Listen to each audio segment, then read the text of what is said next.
ఆదివారం నాడు అంటే సెప్టెంబర్ 21వ తేదీన ఈరోజు భారత్ అలాగే పాకిస్తాన్ జట్ల మధ్య సూపర్ ఫోర్కి సంబంధించిన మ్యాచ్ అయితే జరగబోతోంది.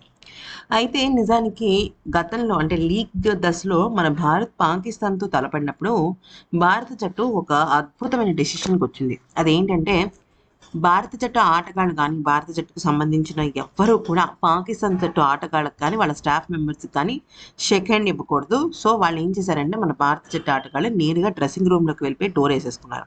అంతవరకు బాగానే ఉంది కదా.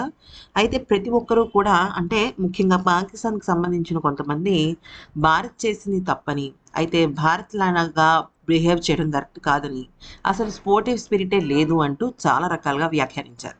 కానీ వాటన్నిటికీ సమాధానం ఉమెన్‌తో ఎప్పుడైతే శుక్రవారం జరిగిందో మ్యాచ్, వాటన్నిటికీ సమాధానం సూర్యకుమార్ యాదవ్ చెప్పేశాడు. అదెలాగా అంటే సూర్యకుమార్ యాదవ్ అన్న భారత జట్టు ఆటగాళ్ళన్న ఒమన్ దేశస్థులకు పంచప్రాణాలని చెప్పొచ్చు. అయితే మ్యాచ్ పూర్తయిపోయిన తర్వాత ఒమన్ జట్టు ఆటగాళ్ళందరూ అలాగే ఒమన్ జట్టుకు సంబంధించిన నెట్ బౌలర్స్, స్టాఫ్ మెంబర్స్ అందరూ కూడా సూర్యకుమార్ యాదవ్ సజెషన్స్ తీసుకున్నారు.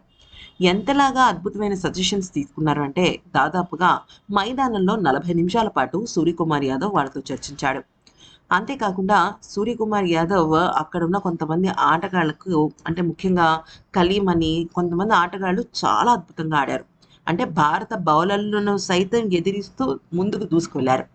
అయితే వాళ్ళు పర్సనల్‌గా సూర్యకుమార్ యాదవ్ దగ్గరికి వచ్చి వాళ్ళు అమూల్యమైన సజెషన్స్ తీసుకున్నారు. బ్యాటింగ్, బౌలింగ్, ఫీల్డింగ్ ఎటువంటి మార్పులు చేయాలో దయచేసి చెప్పండి అంటూ అడిగి మరీ సలహాలు తీసుకున్నారు. ఆ తర్వాత ఒమన్ జట్టుతో పాటుగా కెప్టెన్, అలాగే స్టాఫ్ మెంబర్స్, కోచెస్ అందరూ కూడా సూర్యకుమార్ యాదవ్‌తో ప్రత్యేకంగా సెల్ఫీలు తీసుకోవటం, అలాగే ప్రత్యేకంగా ఆయనతో ముచ్చటించడం, ఆ సెల్ఫీలతో అందరూ కూడా చప్పట్లు కొట్టడం. అంటే సూర్యకుమార్ యాదవ్ తను చెప్పిన పద్ధతిని బట్టి అందరూ కూడా క్లాప్స్ మోగాయన్నమాట. సాధారణంగా ఒక షాట్ ఆడితేనో, ఒక వికెట్ తీస్తేనో చప్పట్లు మారుమోగుతాయి. కానీ సూర్యకుమార్ యాదవ్‌తో మాట్లాడిన తర్వాత కూడా అక్కడున్న ఆటగాళ్ళందరూ కూడా, అక్కడున్న స్టాఫ్ మెంబర్స్ అందరూ కూడా చప్పట్లు కొట్టారు. అయితే ఒక రకంగా సూర్యకుమార్ యాదవ్ గొప్ప మనసును అక్కడున్న ఒమన్ దేశస్థులు అర్థం చేసుకున్నారు. అలాగే ఒమన్ దేశం కూడా చాలా అద్భుతంగా సూర్యకుమార్ యాదవ్‌ని యాక్సెప్ట్ చేసింది. దీన్ని బట్టి మన భారత జట్టు గొప్పతనం, ఔన్నత్యం గురించే ప్రపంచ దేశాలకు అర్థమవుతుంది.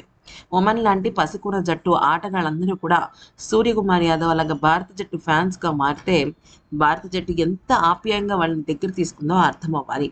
ఇక పాకిస్తాన్ జట్టు దాయాది దేశం అని అర్థమయ్యే ప్రపంచ దేశాలు సూర్యకుమార్ యాదవ్ చేసిన పనిని సమర్థించాయి. ఈ వీడియో నచ్చితే లైక్ చేసి సబ్స్క్రైబ్ చేసుకోండి.